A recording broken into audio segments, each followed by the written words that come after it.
Assalamualaikum warahmatullahi wabarakatuh. Shalom, selamat malam. Perkenalkan, nama saya Sebastianus Senggaras, NIM 186602141. Baik, pada materi kali ini saya akan menjelaskan tentang metode pengukuran kembali dan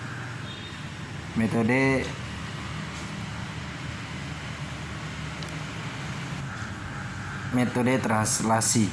Jadi pada materi pertama saya menjelaskan metode pengukuran kembali. Metode pengukuran kembali itu ada perlakuan akuntansi. Yang pertama, ketika dijabarkan dari mata uang asing ke mata uang fungsional, kurs yang digunakan tidak sama untuk masing-masing pos, sehingga menimbulkan selisih atas laporan keuangan hasil translasi dan penjabaran.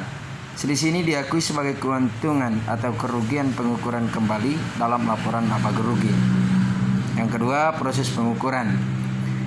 Proses pengukuran kembali membagi laporan posisi keuangan ke dalam akun moneter dan non moneter. Dan perlu diingat, akun moneter itu dia dikategorikan sebagai kurs kini, dan akun non moneter itu dia dikategorikan sebagai kurs historis. Jadi akun moneter ini dia menjelaskan unit-unit mata uang yang dimiliki dan aset serta liabilitas yang akan diterima atau dibayarkan dalam jumlah unit mata uang yang pasti atau dapat ditentukan. Dia meliputi kas, piutang, utang jangka pendek, dan utang jangka panjang.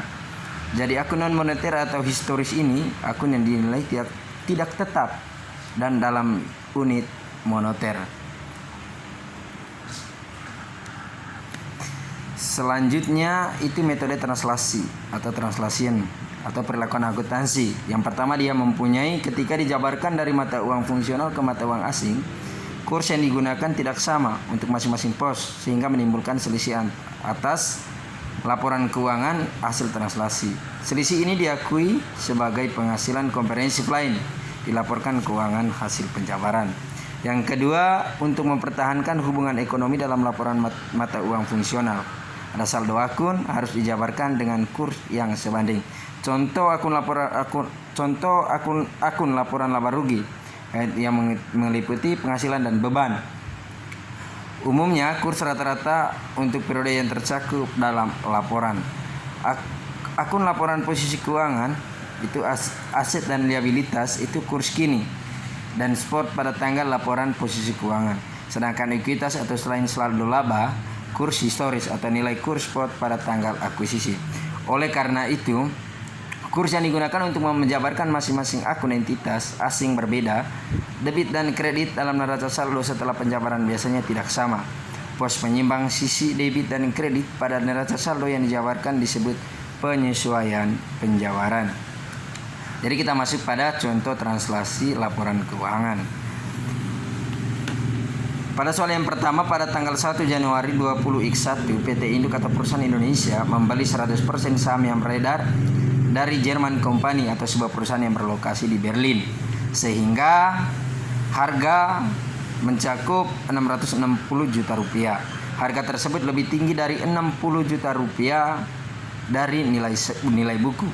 Selisih biaya yang diperoleh di atas nilai buku dialokasikan ke paten yang diamortisasi selama 10 tahun.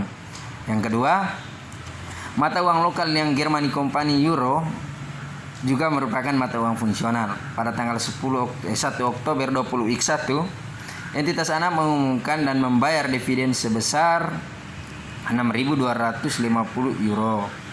Jadi entitas anak menerima Rp 42 juta dari transaksi dengan perusahaan Indonesia pada saat kurs 1 euro itu sama dengan 12.000. Entitas anak masih memiliki mata uang asing tersebut pada tanggal 31 Desember 20X1. Jadi yang kelima itu kurs spot yang langsung relevan. Yaitu contohnya pada tanggal 1 Januari 20X1 kursnya itu 12.000, sedangkan 1 Oktober 2020X1 itu 13.600 itu kursnya. Jadi 31 Desember 20X1 itu kursnya juga dalam 14.000. Sedangkan kurs rata-rata 20X1 itu mencakup 13.000. Jadi ada telepon masuk. Tolong diangkat ya. Jadi Ayat jurnal yang dibuat oleh PT Induk selama tahun 20X1 adalah sebagai berikut. Contohnya 1 Januari 20X1 investasi pada saham Germany Company itu ada debitnya itu 660 juta rupiah, sedangkan kas terkena pada kredit ada 660. Jadi pembelian saham Germany Company dari jurnal untuk eliminasi ekuitas anak dalam pengonsolidasian laporan keuangan setelah akuisisi. Jadi lanjut kita ke jurnal untuk mengeliminasi ekuitas anak dalam pengonsolidasian laporan keuangan sesat setelah akuisisi, yaitu 1 Januari 20X1 itu modal saham biasa Germany Company itu kena 480 juta, sedangkan saldo laba itu kena 120 juta dan juga diferensial itu 60 juta. Sedangkan investasi pada saham Germany Company itu kena 660 juta itu para kredit. Jadi untuk 1 Januari 20X1 pada soal ketiga itu paten. Kenapa dibilang paten? Karena dia masuk di dalam kreditnya itu kena 60 juta dan diferensialnya itu kena debit itu dia 60 juta juga. Jadi selanjutnya untuk 1 Oktober 20X1 itu kas atau investasi pada saham Germany Company ini dia kena 85 juta, sedangkan investasi pada saham Germany Company itu dia masuk di pada kredit yaitu 85 juta. Jadi dividen yang diterima dari entitas anak di luar negeri itu kena 6.250 euro dikalikan kurs 13.600. Jadi mencatat pengakuan penghasilan dan laba neto dari entitas anak di luar negeri juga dia mencakup pada 12.500 euro kali kursnya itu 13.000, itu termasuk dalam kurs rata-rata.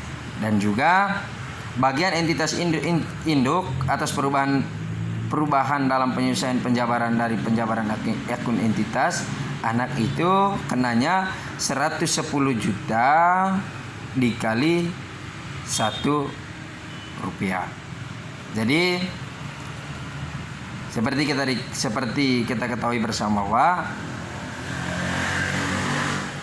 laporan posisi keuangan selisih saldo pada tanggal 31 Desember 20 dengan kurs akhir tahun, selisih untuk kredit penghasilan kompetensi lain dan penyelesaian penjabaran itu kena saldo akhirnya itu kena 9.500. Jadi itu saja yang bisa saya jelaskan.